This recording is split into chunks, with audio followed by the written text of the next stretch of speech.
आगे हमको देखना है, ठोस का गुण खत्म है, द्रव का गुण हम लोग देखने वाले हैं।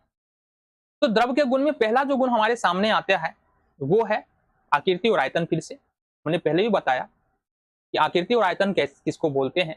कोई भी पदार्थ जैसा दिख रहा है वह उसका आकृति कहलाता है, आकार कहलाता है, और जितना जगह घेर रहा है वह उस पदार्थ का आयतन कहलाता है। तो ठोस पदार्थ, अगर द्रव पदार्थ की बात करें, क्योंकि द्रव के गुण के बारे में देख रहे हैं, तो अगर द्रव की बात की जाए तो द्रव का जो आयतन होता है वो निश्चित है, मतलब जगह तुम कहीं भी रखो वो उतना ही लेने वाला है, बट आकार अलग अलग होता है। अब आकार अलग अलग होने का रीजन क्या है? आकार अलग अलग होने का रीजन ये है, आओ समझते हैं आकार अलग अलग क्यों होता है इसका, द्रव का। ये सपोज हमारा द्रव का कण है, द्रव के कणों के बीच में थोड़ा सा खाली जगह होता है जिसको हम लोग अंतराण्विक स्थान बोलते हैं। किसी भी पदार्थ के कणों के बीच में जो खाली स्थान होता है, हर पदार्थ के कणों के बीच में थोड़ा थोड़ा होता है, चाहे वो ठोस हो, चाहे वो द्रव हो, चाहे वो गैस हो। तो ये जो द्रव के कणों के बीच में खाली स्थान तो थोड़ा होता है, और इस दोनों के बीच में एक बल भी काम करता है जिसको पता है हम लोग अंतराण्विक आकर्षण बल बोलते हैं।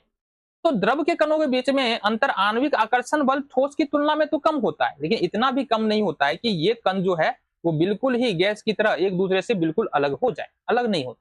बट एक काम होता है ना, ये एक दूसरे के ऊपर फिसल सकता है। क्या कर सकता है? तो द्रव कोई भी द्रव हो सकता है, पानी हो सकता है, दूध हो सकता है, पेट्रोल हो सकता है, कोई भी द्रव हो, अल्कोहल हो सकता है। तो द्रव क्या करता है कि एक दूसरे कण, जो द्रव के जो कण है वो एक दूसरे के ऊपर फिसल सकता है।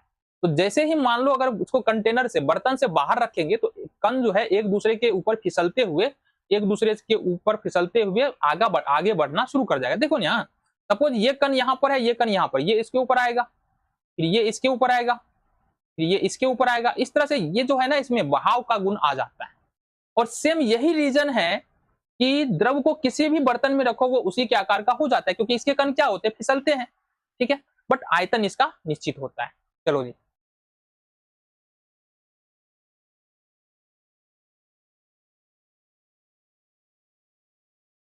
दूसरा है घनत्व। तो घनत्व के बारे में हमने पहले भी बात किया था। घनत्व क्या होता है? किसी भी पदार्थ के इकाई आयतन में जो कणों की का जो द्रव्यमान होता है उसको अपन क्या बोलते हैं? घनत्व बोलते हैं। तो इसके कहने का मतलब क्या है, और जरा समझ लेते हैं। सपोज हमारे पास एक बर्तन है, ये बर्तन है, इसमें कोई पदार्थ है। तो इस बर्तन में है, मान लो इतने से जगह पर जो है ना, अगर मान लो ये कण है, हमारा कण एकदम सट सट करके है, तो इस पदार्थ का घनत्व क्या होगा? अधिक होगा। और सेम इसी प्रकार का एक और बर्तन है, और इसमें जो कण है ना वो दूर दूर थोड़ा हटा हुआ है, तो इसका घनत्व क्या? बर्तन का आकार समझ लेते हैं कि सेम है, दोनों बर्तन सेम आकार का है, और इसमें घनत्व क्या हो जाएगा? कम हो जाएगा, क्योंकि इसमें कणों की संख्या ज्यादा है, इसमें कणों की संख्या कम।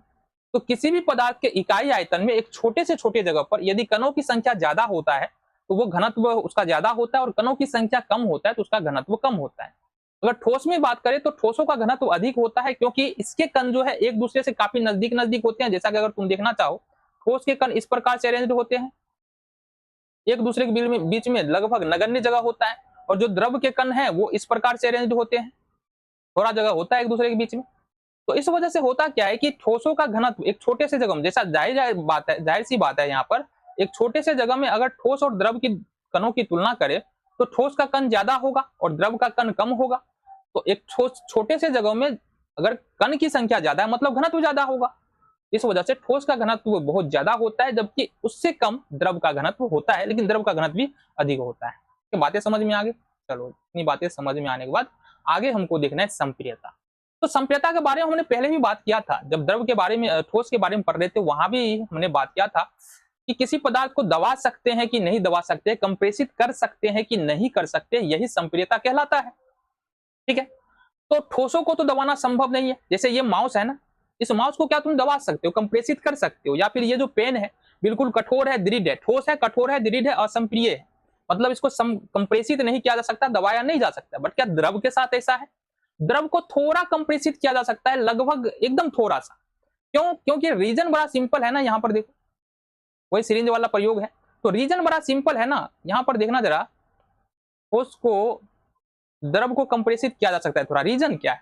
तो ठोस का जो कण था ना, बिल्कुल इस प्रकार से बिल्कुल एक दूसरे के नजदीक नजदीक था, जैसा कि हम बताए हैं पहले, है ना। तो इसको और नजदीक तो लाया नहीं जा सकता, इस वजह से ठोस का कंप्रेशन तो भूल ही जाओ, ठोस का कंप्रेशन होता ही नहीं है, ठोस का संपीड़न होता ही नहीं है। बट द्रव का जो कण होता है ना वो थोड़ा दूर हटा होता है एक दूसरे से। इस वजह से थोड़ी से तो संभावना है कि इन कणों को हम एक दूसरे के पास ला सकते हैं। इस वजह से यहाँ पर जो है द्रव का कंप्रेशन संभव है, द्रव का संपीड़न संभव है, बट बहुत ही कम, नहीं के बराबर। ठीक है, आगे आ जाओ। फिर होता है द्रवनांक और क्वथनांक। जो द्रव का द्रवनांक और क्वथनांक होता है वो ठोसों की तुलना में कम होता है ना। ठोसों का द्रवनांक और क्वथनांक बहुत अधिक होता है, बट द्रव का अगर द्रवनांक और क्वथनांक की बात करेंगे तो वो ठोसों की तुलना में कम होगा। ठीक है, आगे देखो। आगे है तरलता या बहाव। तरलता बोलेंगे या बहाव बोलेंगे तो द्रव में बहने का गुण होता है, ये गुण ठोस में नहीं होता है। और द्रव में बहने का गुण क्यों होता है? जैसे कि देखिए, अगर हम बोतल से पानी गिराएंगे ना अर्थ पे या जमीन पे, तो ये क्या होगा, ये बहना शुरू कर देगा, ये यहाँ पर बहना शुरू कर देगा। अगर पानी को गिराएंगे जमीन के ऊपर में तो बहना शुरू हो जाएगा। क्यों बहना शुरू हो जाता है? क्योंकि हमने पहले भी बताया बाबू, यहाँ पर जो द्रव का कण होता है ना, गौर से देखना, यहाँ पर बता रहे हैं, जो द्रव का कण होता है ना वो इस प्रकार से एक दूसरे के थोड़ा सा दूर हटा होता है। पहली बात, इसके बीच में आकर्षण बल तो है, आकर्षण बल तो इतना तो है कि कण एक दूसरे को दूर छोड़ेगा नहीं, बट होगा क्या कि ये कण उसके ऊपर फिसल सकता है, ये कण इसके ऊपर फिसल सकता है, ये कण इसके ऊपर फिसल सकता है और ये कण इसके ऊपर फिसल सकता है। तो एक ये यहाँ पर छूट मिला हुआ है द्रव के कणों को कि वह एक दूसरे के ऊपर फिसल सकता है। और जब एक दूसरे के ऊपर फिसलता है ना तो कण आगे की ओर गति करने लगता है, और जब कण आगे की ओर गति करने लगता है तो द्रव बहने लगता है। तो यही रीजन है कि द्रव में तरलता होता है, यानी बहाव का गुण होता है। ठोस के कण के साथ ऐसा नहीं होता है, ठोस के कण एक दूसरे के ऊपर फिसल नहीं सकता है। इस वजह से अगर ठोस को कहीं रखते हैं उसका कण ऐसा नहीं है कि गति करने लगेगा, गति संभव नहीं है। बट द्रव के कण के साथ यह है कि द्रव के कण एक दूसरे के ऊपर फिसलने लगता है, जिस वजह से द्रव में गति आ जाता है। अगर तुम ऐसे छोड़ दो तो वो बहना शुरू हो जाएगा। ठीक है, तो रीजन तो हमने बता दिया द्रव क्यों बहता है, बातें समझ में आ गई होगी।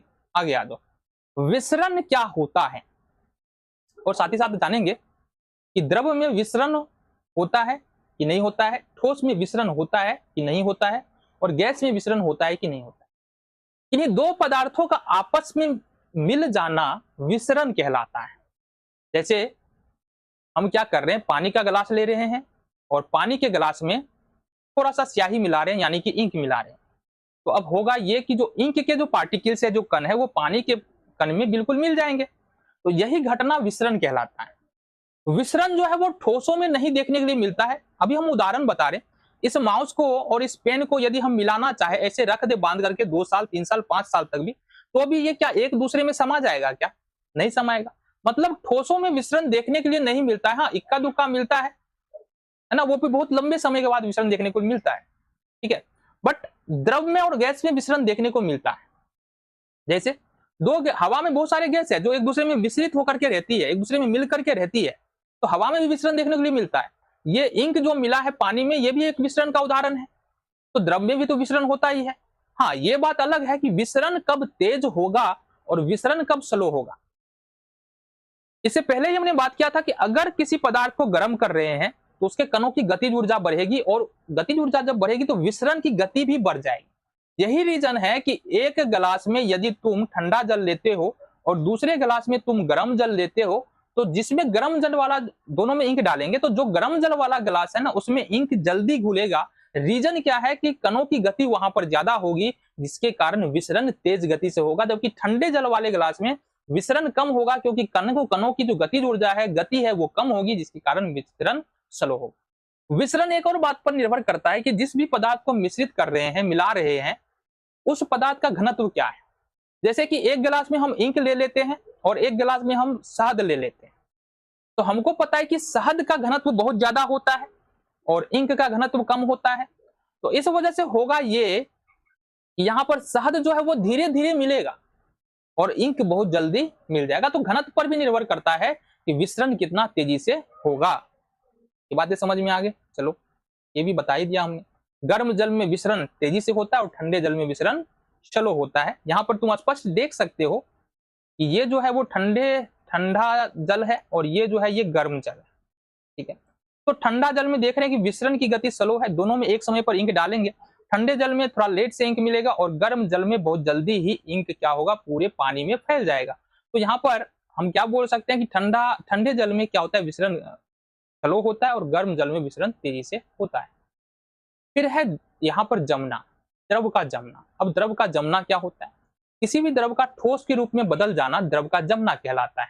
ठीक है, और ये जो होता है ना, ये 0 डिग्री सेल्सियस से जब तापमान नीचे जाएंगे या 0 डिग्री सेल्सियस पर जब तापमान जाता है ना, उसके बाद जमना शुरू हो जाता है।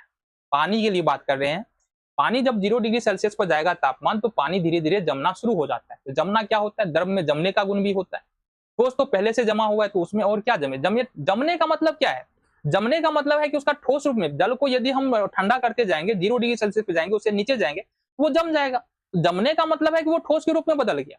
अब एक ठोस जो है वो पहले से ही ठोस है, तो वो किसके रूप में और किस ठोस रूप में बदलेगा, तो ठोसों के साथ जमने वाला प्रॉपर्टीज नहीं होता है, द्रव के साथ होता है। जब इसको हम ठंडा करते हैं तो ये जमना शुरू हो जाता है।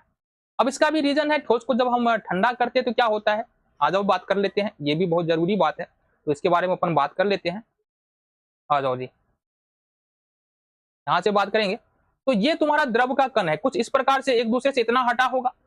जब इसको हम ठंडा करते हैं तो क्या होता है, जब ठोस को हम लोग ठंडा करेंगे तो ये कण जो है ना, कणों के ये कण एक दूसरे के नजदीक आते चले जाएंगे। क्या होगा, कण एक दूसरे के नजदीक आता चला जाएगा और इसके बीच में आकर्षण बल बढ़ता हुआ चला जाएगा, जिस वजह से होगा क्या, ये जो पहले द्रव था अब कण नजदीक आ गया और ये चेंज हो जाएगा किसमें, ठोस में। ठीक उल्टा होता है, यदि इस मान लो ये पानी है, बर्फ है, तो बर्फ में कण सटे हुए हैं, जैसे इसको गर्म करेंगे तो आकर्षण बल कमजोर होगा, आकर्षण बल कमजोर होगा, कण एक दूसरे से दूर जाएंगे, और कण जब एक दूसरे से दूर जाएंगे तो ये किसमें बदल जाएगा, बर्फ द्रव में यानी जल में बदल जाएगा। बातें समझ में